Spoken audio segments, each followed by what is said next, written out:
Hello, my dear student. You are most welcome in the channel and street in the channel an academic point situated in the street joining Dam Road to Bhola Road.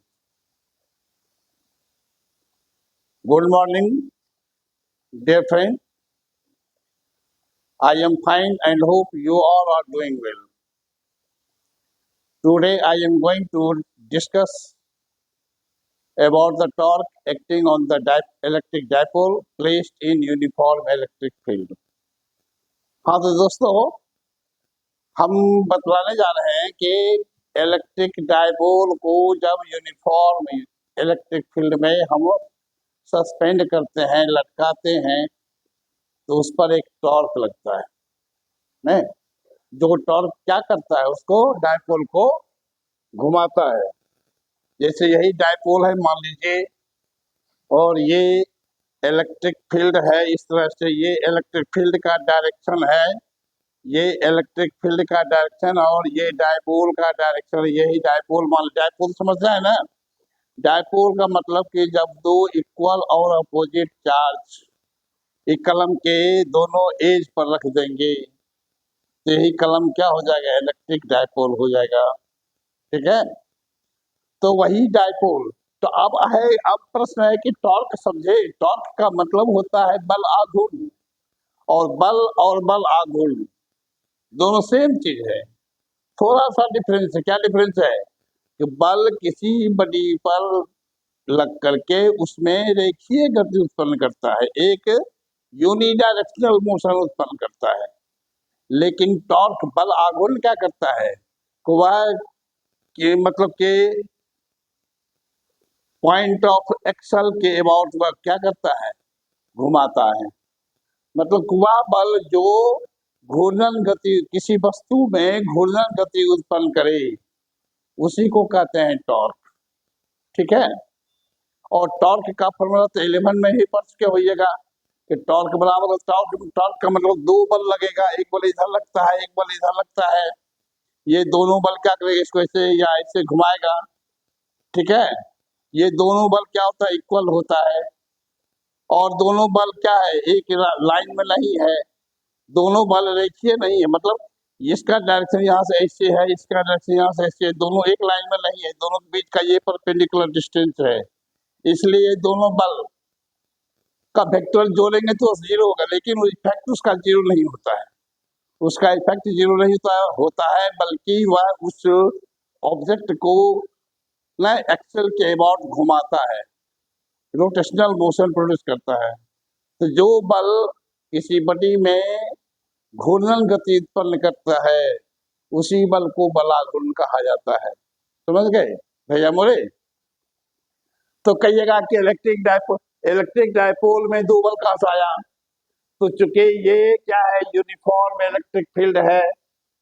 नहीं, कल बताए थे हम electric lines of force का property जब बतला रहे थे, तो यूनिफॉर्म इलेक्ट्रिक फील्ड के बारे में बतलाए थे कि इक्विडिस्टेंट पैरेलल लाइन से हम यूनिफॉर्म इलेक्ट्रिक फील्ड को रिप्रेजेंट करते हैं। तो यहाँ पर इक्विडिस्टेंट ये पैरेलल लाइन से हम यूनिफॉर्म इलेक्ट्रिक फील्ड को रिप्रेजेंट किए हुए हैं। इसमें ये ए बी क्या है, ये ए बी क्या है, ए बी ही आपका इलेक्ट्रिक डायपोल है, जिसका लेंथ कितना है, 2L है। यहाँ से ए बी ये हुआ, तो यहाँ से यहाँ तक L, और यहाँ से यहाँ तक L, तो 12 हो गया। और ये इलेक्ट्रिक फील्ड के साथ थीटा कोण पर रखा गया है। ठीक है, अब यहाँ पर मान लीजिए कि यहाँ पर इसका प्लस क्यू चार्ज है, इसमें माइनस क्यू चार्ज है। इलेक्ट्रिक फील्ड इंटेंसिटी क्या है आपका, ई है। ई क्या है, ई है electric field intensity. Electric field intensity, electric field intensity का मतलब तो समझा ही चुके हैं कि एक कूलम चार्ज पर लगने वाला इलेक्ट्रोस्टैटिक बल, एक कूलम चार्ज पर ई बल लगता है, तो क्यू कूलम पर कितना चार्ज बल लगेगा, क्यू ई, और उतना ही बल इस पर लगेगा, क्यू ई। लेकिन ये नेगेटिव चार्ज इलेक्ट्रिक फील्ड इसको खींचना चाहेगा, और ये पॉजिटिव चार्ज इलेक्ट्रिक फील्ड उसको रिपेल करना चाहता है। तो ये दोनों बल क्या हो गया, ये दोनों बल इक्वल और अपोजिट है, लेकिन कोलिनियर नहीं है, एक रेखीय नहीं है। दोनों के बीच का परपेंडिकुलर डिस्टेंस क्या है? AC है। नहीं तो ये दोनों बल मिलकर क्या करेगा? इस टॉर्क को ऐसे घुमाना चाहेगा। ऐसे है इलेक्ट्रिक डायपोल, उसको ऐसे घुमाना चाहेगा। ठीक है, तो इसमें जो ये घूर्णन गति उत्पन्न हो रहा हो करता है, वही बल आघूर्ण है? तो इसका मतलब ये दोनों बल QE और माइनस QE बल, दोनों बल इक्वल और अपोजिट है और कोलिनियर नहीं है, एक रेखीय नहीं है। दोनों के बीच का परपेंडिकुलर डिस्टेंस ये AC है। इसलिए ये दोनों बल मिलकर एक बल आघूर्ण की रचना करता है। हमको यही इस बल आघूर्ण का एक्सप्रेशन निकालना है, बल आघूर्ण का व्यंजक निकालना है कि क्या होगा इसका फॉर्मूला। ठीक है, तो बल आघूर्ण बराबर क्या होता है? बल आघूर्ण बराबर होता है, बल आघूर्ण इसका इंग्लिश होता है टॉर्क, और टॉर्क को लिखते हैं टाई से। टाई बराबर क्या होता है? इस पर तो दो बल लग रहा है, तो कोई एक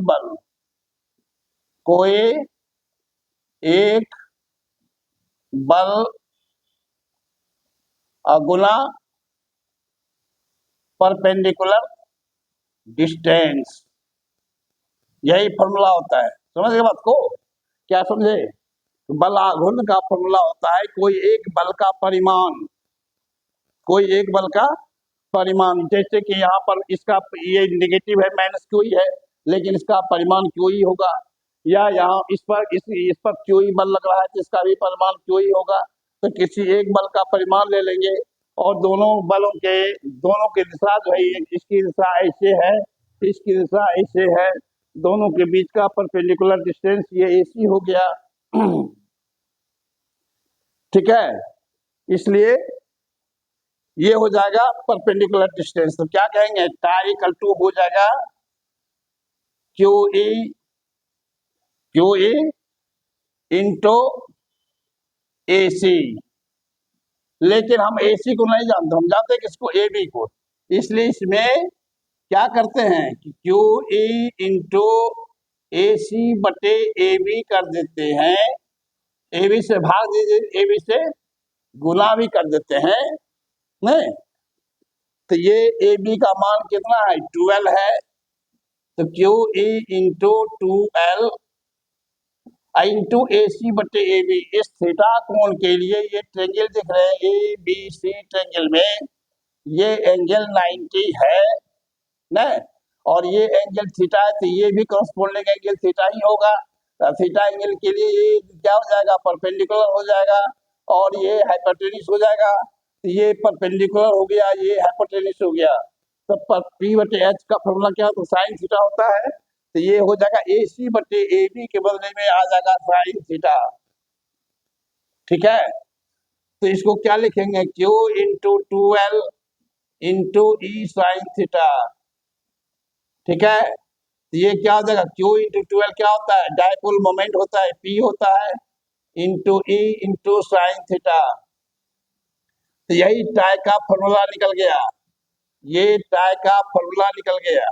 ठीक है, लेकिन ये टाई भी क्या है? वेक्टर क्वांटिटी है, और ये P भी क्या है? वेक्टर क्वांटिटी है, E भी वेक्टर क्वांटिटी है, और ये साइन थीटा। 11 में पढ़ चुके होइएगा कि A और B अगर दो वेक्टर है और इसका क्रॉस प्रोडक्ट हम निकालते हैं, तो ये होता है AB sine theta, AB sine theta.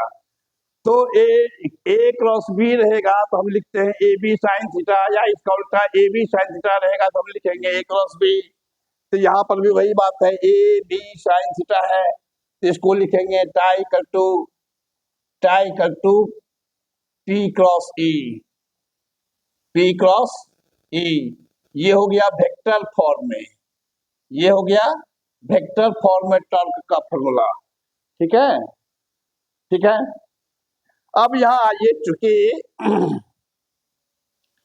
Tie बराबर क्या देखते हैं, क्या पढ़े?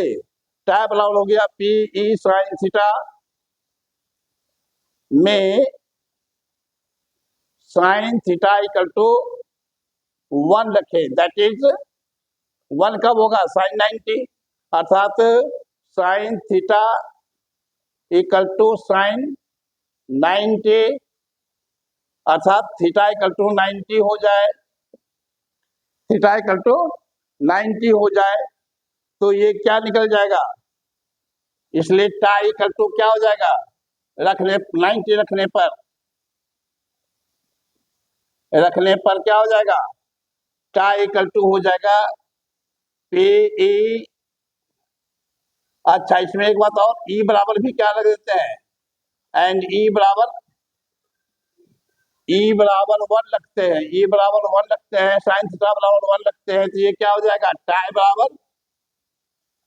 बराबर लगा पी इंटू 1 बराबर पी, मतलब डायपोल मोमेंट जो होता है उस टॉर्क के बराबर होता है जो किसी इलेक्ट्रिक डायपोल को यूनिट इंडस्ट्रियल फील्ड में 90 डिग्री से घुमा दे, नहीं 90 डिग्री से घुमा दे, मतलब समझे कि नहीं, वह टॉर्क जो किसी इलेक्ट्रिक डायपोल को यूनिट इंटेंसिटी वाले इलेक्ट्रिक फील्ड में 90 डिग्री से घुमा दे, उसी वही वाला गुण इलेक्ट्रिक डायपोल के मोमेंट के बराबर होता है, डायपोल मोमेंट के बराबर होता है।